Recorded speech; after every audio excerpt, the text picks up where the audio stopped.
My name is Helen Sparopoulos. I'm the Admissions Manager at Stafford Global, and welcome to the University of Nottingham webinar. Joining me this evening all the way from the university is Dr. Alison Day. Sorry, I've got a little bit of tongue-tied there. It's Dr. Alison all the way from the university. Good evening to you, Dr. Alison. Good evening, Helen, and good evening, everybody. I hope you're going to find this session really interesting and really informative as you look into the PGCEI and what it has to offer you. So here's to the rest of the evening.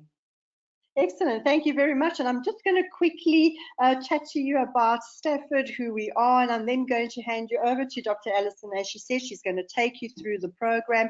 Now, very importantly, towards the end of the presentation, I will be opening up the portal where you can type out any questions that you'd like to ask Dr. Alison or myself. Now, I am going to be looking at these questions quite carefully because a lot of them are identical. So I'm going to try and group them all together. Okay, so please do listen to that very important question and answer. Okay, so let's get started.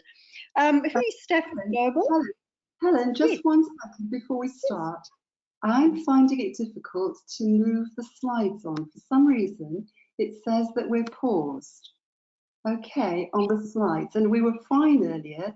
So I wonder if Gaia, oh, that's it. I've sorted it. There you go. Yes, all right, so let's just quickly get started. And who is Stafford Global? Because Stafford Global was established in 1993, and we are a resource centre for 6 UK universities, one of which is University of Nottingham. And we've had a very, very long relationship with University of Nottingham, and Dr. Alison might tell you a little bit about that as well. Now, our function here at Stafford is to assist students throughout the application process. So the mere fact that you are here with us this evening means that you have chatted to one of our experienced academic consultants. As soon as your application goes to the university, it gets reviewed by the university, and we will be able to give you that very, very important unconditional offer. We also do have some administrative support for our students that come through Stafford Global, and we do offer a variety of programs as well. So if there are any friends or family members that would like to do any other programs in our portfolio, then Stafford Global is the place to come to. Okay, I'm now going to hand you over to Dr. Alison, who's going to take you through the program, and then I'll join you again towards the end of the presentation. Okay, over to you, Dr. Alison. Thank you, Helen. That's really good. Well, I'd like to start this evening by just giving you a quick overview of the University of Nottingham. Many of you will know that the University of Nottingham is a member of the prestigious Russell Group, and it's particularly known for its research-led teaching, which makes it really popular for undergraduates, but also for graduates like yourselves.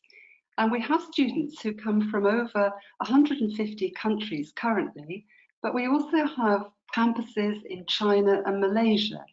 So there is a really strong international feel about the university. And I think it does offer a truly international experience.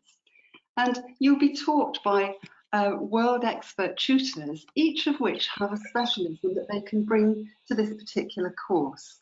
And the course we're talking about this evening, of course, is the Postgraduate Certificate in Education International, PGCEI for short. And this is a master's level course, which is particularly interesting because it's a blended program, which means it's a program which includes working online and working normally face-to-face with tutors, because normally UK tutors would come over to the UAE and work with you twice a year.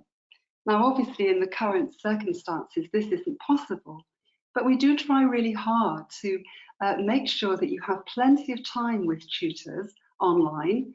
So we use Teams, and we have group tutorials, we have individual tutorials, we have webinars. So there's lots of interaction going on, which makes this a blended program, and very, very popular, as you can imagine. It's grown over the years, I've been part of this programme for at least 8 to 9 years now, and I've enjoyed many teaching sessions in the UAE. And I've also enjoyed, as Helen said at the beginning, working with Stafford. And I think the combination, the partnership that we have with Stafford makes this a very secure programme for students. Okay, it's a programme which I think is very suitable for people working in with different age groups. It focuses on reflecting on your individual progress through theory and enables you to teach and compare your teaching approaches in different countries, but also with different age groups. We have currently students who are working with early years, with primary, and also secondary. And occasionally we have people who are in further education. This all adds to the richness, the dialogue that we can create in our tutor groups. And of course, if we were with you in person. So it makes for a very viable learning situation for yourself as a student. I think the other thing that I'd like to stress, and you'll see as we move on to the course structure, that the background of the course is very much rooted in international work, in the international context, because we're very conscious that many of you do come from the UAE, but some of you will come from further afield. And it is important to relate the teaching and learning aspects of this course to the context in which you work. So let's think now a little bit about the PGCE course itself. What is it about? What does it look like? Well, it consists of 3 compulsory parts, 3 compulsory award-bearing modules, and which would be completed over 12 months. So there's plenty of time, plenty of space to do this, even if you're working full-time in a job and you're worried a little bit about how do I organise this kind of course alongside full-time working. But the modules sit as individual modules within a certain time, but they are linked because obviously there's a thread of learning that needs to go through the whole course. And the areas covered would be things which are completely relevant to you as a learner, but also to you as a practitioner in the classroom. So the first module is about educational aims and values in an international context. And the second module looks very closely at understanding learning. We look at a lot of different educational learning theories, and we look at the practicalities of teaching, different approaches to teaching, again, in an international context. And the final module allows you to follow an inquiry into educational practice, which is actually your own practice in your own context, again, with that international context as the backdrop. Each module is assessed by a 4,000 word equivalent assignment. And this is the only formal assessment which takes place during the course, even though there will be coursework and readings which you do in between those assignments. So that's one thing to bear in mind. All the other work will not be graded. It will be assessed, and your tutors will give you feedback in order to help you, but the only formal assessment will be against the 4,000 word assignments. I think what I'd like to talk a bit about here is at the bottom of the next slide I'm just showing you, which is about individual tutor support. Because I think this is really important, because as soon as we start to talk about assessment, people worry. But you will be given support with an individual tutor. Each of you will be assigned to a group, and you will stay with that group for the whole year. And you'll have individual group tutorials with other students, and you'll also have individual work with your tutor, and that will be hopefully really helpful. The good news is if you pass all 3 of these, 11. No, 11 minus 3. There's a little bit of interference. There's a little bit of interference going on. Is that okay? Anyway, I was just saying Only 8 people. Helen, I think there's a little bit of feedback going on. Is that okay? Can we just... Is this the first time shared your slide, I think? I'll just carry on and let but she's not very technical. credits from the mark of 53 and above will go towards, you'll be pleased to know, a master's degree. And that could be a master's degree as it stands, or it could be a master's degree for Yeah, education I know. and management. Yeah, the problem is that we can't actually stop her now and ask her to start moving the slides and doing whatever.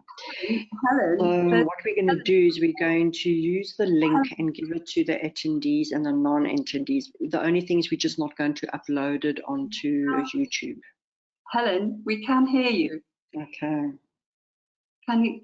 Sorry about this, everyone. I hope you can hear me because I can hear Helen at the same time. So, Helen, is everything okay? Can you hear this okay? Yes, Helen? Can you just give me a sign that you can still hear me? Okay, well, I'm hoping that everyone can hear me. We've had a little bit of interference there, but let's just carry on with this slide, which is showing that all materials and learning resources will be available online for you. There is absolutely no need to purchase anything. All the support you need will be online, which is really good news. So look, if you're interested in this course, what would be the entry requirements? What do you need to have in order to be part of this course? Well, you need a bachelor's degree with at least a second class honours or equivalent. Or you could have an approved professional qualification or equivalent, which is equal to a second class honours. And Stafford will be able to give you both of them, and whether or not your qualification is equivalent to the bachelor's degree with at least second class honours. But probably the most important thing to remember is that if English is not your first language, you will need to achieve an IELTS at an academic standard with a 6.5 minimum and with 6.0 in all the other 4 elements, the reading, writing, speaking and listening. And this is a really important thing to remember.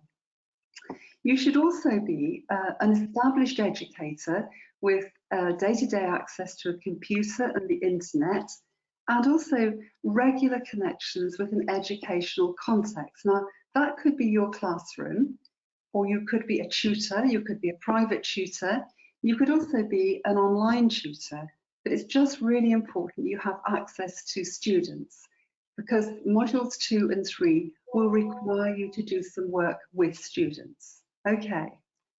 I think I'd like to also encourage you, if you feel that your application might be non-standard, that it's slightly different, because each of these will be considered by the people at the university who look at your applications on a case-by-case basis. And people are interested to try and give you an opportunity to come to the course, even if you feel that your application might be less than normal, that it is actually a slightly different non-standard application.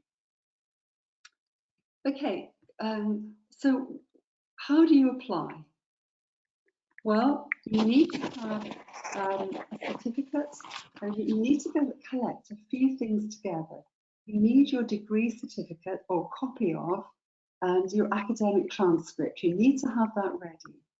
Plus 1 reference, which can either come from an academic source, the place that you're working at the moment, or where you worked in the past, or part of your own training, or a work-related reference.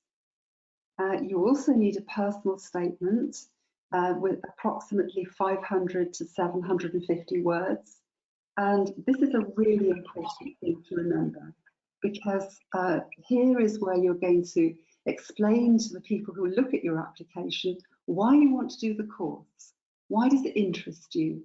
Why would it be important to you? And it's really important that you say what those things are. What are your reasons for wanting to apply? And linked with that would be a detailed CV. And please make sure that you include things on your CV which might be different from academic experiences.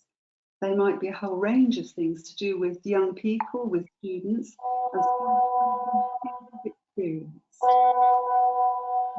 You also need to access the Nottingham application form and fill that in, and have a copy of your passport and a proof of English, the IELTS that I've just talked about earlier. Okay, currently applications are being accepted for the October 2021 intake, and I would encourage you to apply quickly if you're interested to start this October, because the programme commences on the 1st of October and the deadline for applications is the 27th of September. However, it's a really popular course, as people at Stafford will tell you, and it's important to get your application in as early as you can, because the places are limited per cohort, and the next cohort would be March 2022, so it's much longer to wait to start. When we start the programme in October, the October the 1st date is followed up quite quickly by an induction weekend, which includes lots of interactive workshops online, and that's the 15th and 16th of October. And I need to say here that attendance is compulsory for those 2 days and all of the 2 days. And should you not attend, I think there is a question mark then about your attendance for the course, and you may be asked to move on to the March 2022 cohort. So if you are interested in applying for the course and joining the course, do please make sure that you keep the 15th and the 16th of October free. Following on from that course, there'll be dates which your tutor will be able to give you with follow-up dates for tutorials, group tutorials, webinars, and all sorts of other things that you need to sort out together. And you'll see here the fees are as they stand. The total fee is £25,700 plus VAT. There's an exclusive Stafford grant, which you'll notice there, which is really important and really helpful.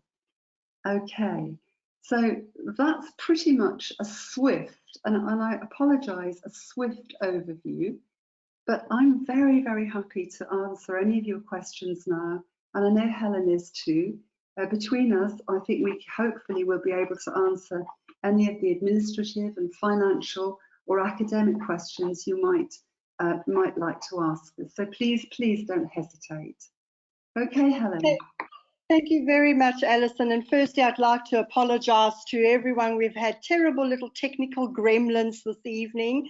So unfortunately, the slides never moved. But fear not, we actually do have the exact same slides that Dr. Alison had done about a month ago. So I will be sending this through to all the attendees this evening. So haven't really missed out on anything. Okay, and also we have recorded as well, Dr. Alison, so we can also send the recorded link as well. Okay, so I really do apologize for all the technical gremlins this evening, but I have opened up the portal, so please feel free to type out all your questions, and I can see an interesting question that has come through regarding IELTS. Is IELTS really mandatory for the program? Can we actually get around doing the IELTS examination? Unfortunately not. Shall I take that one first, Helen? Yes. It is a requirement. It is an absolute requirement that if English is not your second language, yes, you do. And just before I say anything else or Helen joins in, many apologies for, as Helen says, I was moving the slides at my end and did not, and I knew that they had paused at one point. So I'm so sorry about that. But as Helen says, we can send those to you. And I hope what I've said will therefore make more sense. So many apologies from my end as well. Helen, have I answered the IELTS question correctly from your experience? Yeah, that's correct. However, what we would like to do is actually see your academic transcript as well as your degree certificate. There may be a way that the IELTS is not actually undertaken because it does depend as to where your undergraduate degree was also done. So it's also very important to get in touch with your academic consultant. Then we will be able to pre-analyze that for you, and then we can obviously give you what your next steps would actually have to be. Okay, and what are the average hours that I should actually be spending on this program per week? Bearing in mind that I am married, I do have 3 kids, and I've also got a full-time job. Oh, that sounds a full load, doesn't it? But let me encourage you that we have a lot of students who have the same situation. And this is just an average. An average would be about 12 to 14 hours a week. But people organise themselves very differently. And I think you'll find that you get into a routine with this and a system which works for you. That sometimes people do a little every evening, perhaps when the children have gone to bed, or you build in some time over a weekend if you can. But I do want to encourage you, because although it must seem very daunting, a daunting prospect, it does work. And people do find that they can manage their family, their work and studying at the same time. It's difficult, but it can be done. But you need to be super organised. Okay, and can I teach in the UK after completing this qualification? Okay, that's often a question that we're asked. You can see nothing will stop you teaching in the UK, because many schools don't require you to have qualified teacher status. So you can just apply to a school or a group of schools in an academy. However, many schools in the UK do actually ask for qualified teacher status. And just to be clear, this particular course does not directly give you that qualification, but there are ways around it, Helen, aren't there? Absolutely, absolutely. A lot of our students, once they have completed this particular program, do get in touch with QTS directly in the UK. So there is a way that QTS can assist you. But you would need to actually contact them directly, because as Dr. Alison said, the QTS is not part of this particular program. Okay, and can I teach in Canada? I know that this is internationally recognized. Will I be able to teach in this country? To answer that question specifically, I'm not sure, but what I can tell you is that this qualification is most definitely recognised internationally. You know, the course itself is being held in many parts of the globe.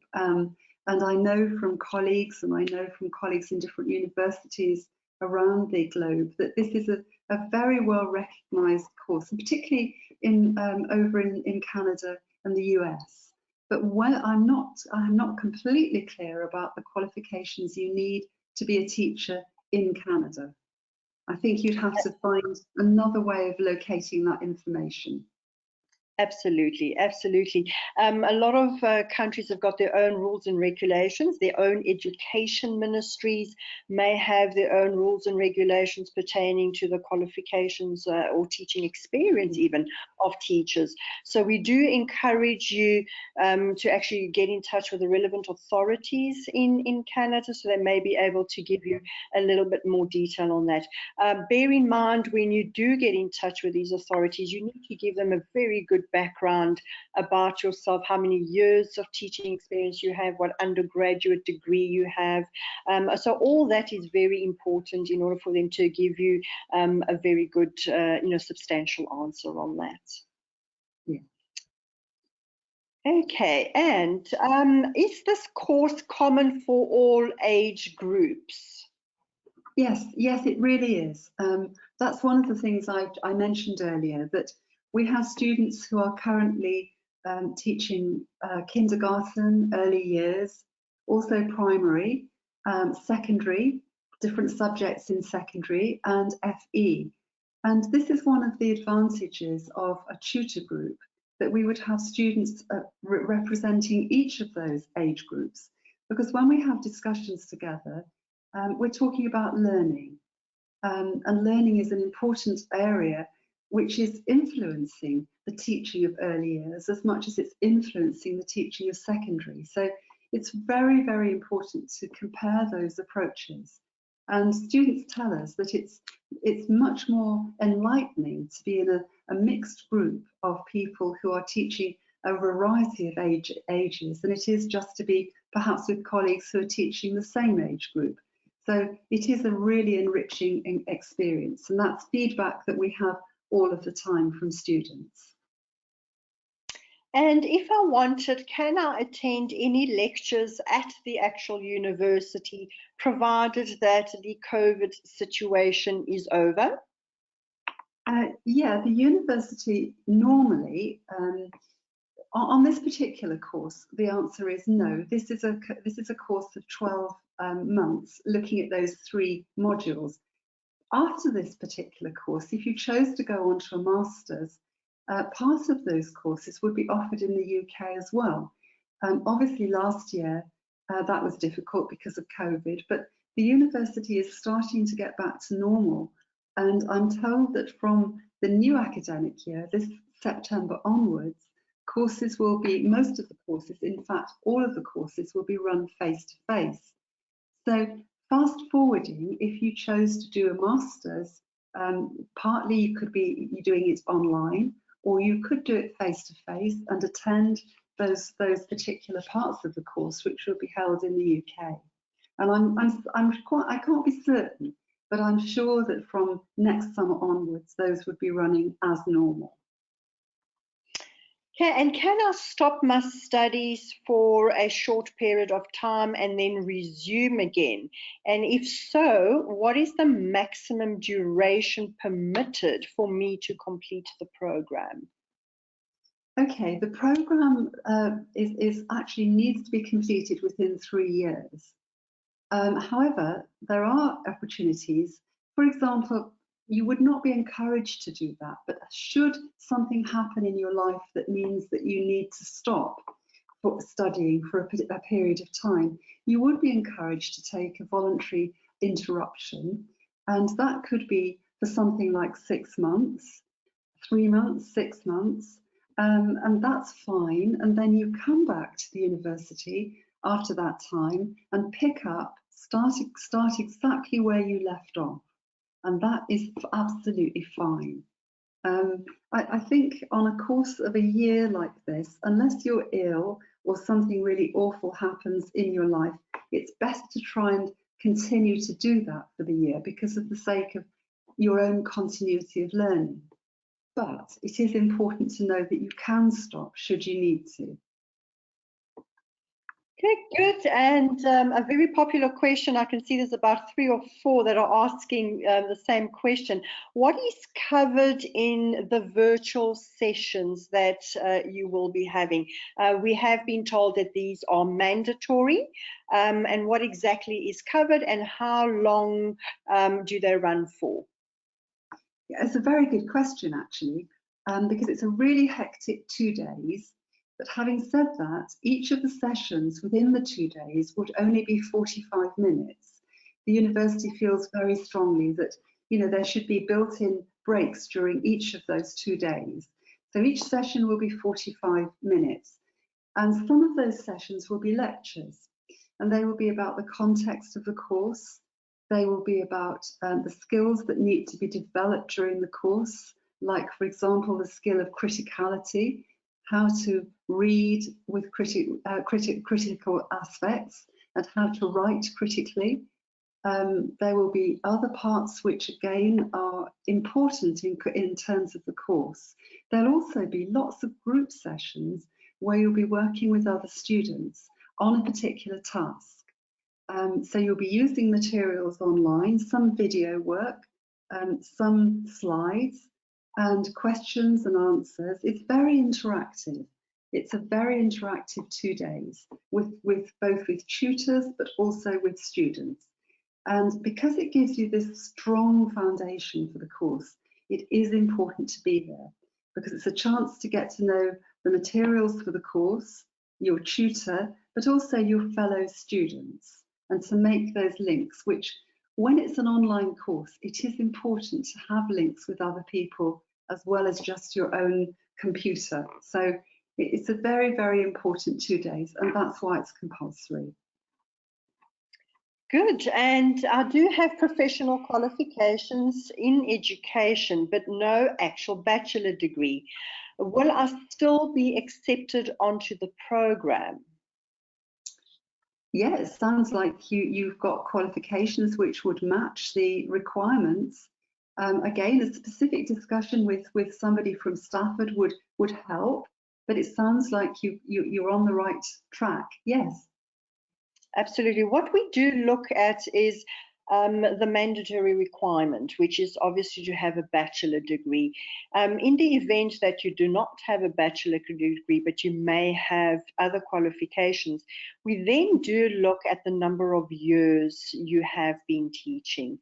So if you're looking at about 6.5 to 7 years of regular teaching experience, then we may actually put your application through on what we call a non-standard basis, okay, or based on your work experience. And those type of applications have to be very, very strong. So your personal statement has to be very strong. Your references that are going to be submitted have to be very, very strong as well. But do get in touch with your academic consultant at Stafford, and they will be able to actually advise you as exactly what documentation is required. And I'll answer the question regarding fees. Yes, fees are paid in a very, very flexible monthly installment plan. Again, do please get in touch with your consultant. They may have already sent you some information on that in your information email. Please do look at the attachments.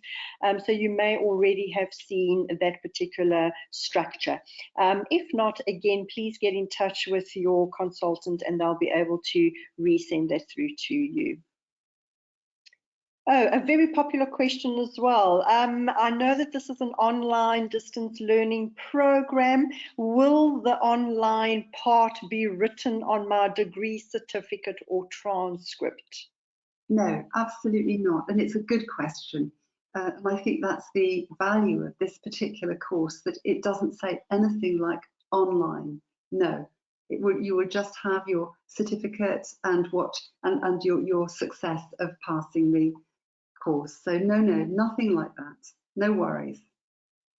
Okay, and can I attend? Oh, well, okay. Can I attend the graduation in the UK, bearing in mind that there is a COVID situation? If not, how do I get my degree certificate? Well, we're hoping from November onwards that you will be able to attend. In the past, people have attended, and it's been wonderful to see people come over from the UAE. But the last couple of times we've had to do this as a virtual experience. So graduation has still happened online, and people have posted messages, and it's been very much a part of the university's policy to have a proper online day. And from that, it's still counted as the graduation day. And from that day, even though it was online, your certificates would follow as normal. But having said that, hoping from this November, people will be able to attend again in person. Good, and the very interesting next question is, I have not studied for quite some time. It's been many years since I have completed my undergraduate degree. So I am a little bit afraid of actually going into a master's level and studying the program. My question is, what type of support do I get from the tutors at the university? And will this actually get me to complete my program? I am a bit worried. Right, that's a very usual question and statement as well. So again, let me reassure you that tutors are very empathetic towards students in this situation. We do recognise that for some of you, it is a long time since you've read academically and written academically. So we give you lots of support in the tutorials, particularly in the group tutorials, where we're looking towards preparing you for that process of writing an assignment. But there's also lots of resources online that you have access to, which support you as well in terms of academic reading. Very straightforward, very helpful, and also academic writing. So there's lots for you to read and lots for you to feel that this will be helping you and giving you confidence. But please don't worry, you would not be the only person to worry about this. And part of our role as tutors is to give you confidence and to help you to get into the frame of writing and thinking academically. Okay, good. And another question that has come through is, will this qualification enable me to teach even on a college level and not necessarily in schools? Yes, absolutely. Just to give myself as an example, I've had many students, at least half a dozen, who have worked in colleges or have worked on particular courses that are not necessarily academically education. They might be a different subject altogether. And I've also had people who are in further education. So yeah, it works very well, whatever your context is in terms of your own educational work. So please don't worry. The course is very flexible. The course is designed to enable you to think academically, to reflect both on theory and your own practice. And that can be applied to whatever your context is. And your tutors will be very, very empathetic towards guiding you in the way that you need to be guided to match your needs. Good. And a question about the assignments. If I do happen to fail the assignment, do I get a second chance to submit it? Do I get told where I went wrong? And then followed to that same person that's asked the question is, where do I get extra resources? Is there an online library, or do I have to go and buy textbooks? Okay, good parts of that question. I'll take the first bit first. Yes, you can resubmit. You can resubmit twice. Nobody needs to do that. People do fail for all sorts of reasons, and you are given additional support from your tutor to help you make the progress needed to pass. There is a fee though. Each time you fail, it's £65, which seems really mean, but that's how it is. You can also guarantee that your tutor will give you feedback, both written feedback straight away on the assignment, but also feedback in terms of tutorials where you can discuss if you have failed, and it's really unfortunate, but it does happen occasionally. You will be supported through that kind of discussion. Now, in terms of the resources, you should not have to purchase anything. All the resources that you need for this course can be accessed online. And yes, you can access the university library. So I hope that helps the question. Absolutely. And a very interesting question, the last one actually that has come through. How do I make sure that I am on your team, Dr. Alison? Can I choose my tutors, or is this randomly chosen for me? How do I get you as my tutor? Right, unfortunately it is random. We as tutors don't have anything to do with this. The administrative team actually organise that for us. You can actually say if you would like to do that, but actually it's pretty random. But having said that, sometimes these things do happen, and you find, I have actually got that tutor. But that would be unusual. Okay. Excellent. Thank you very much.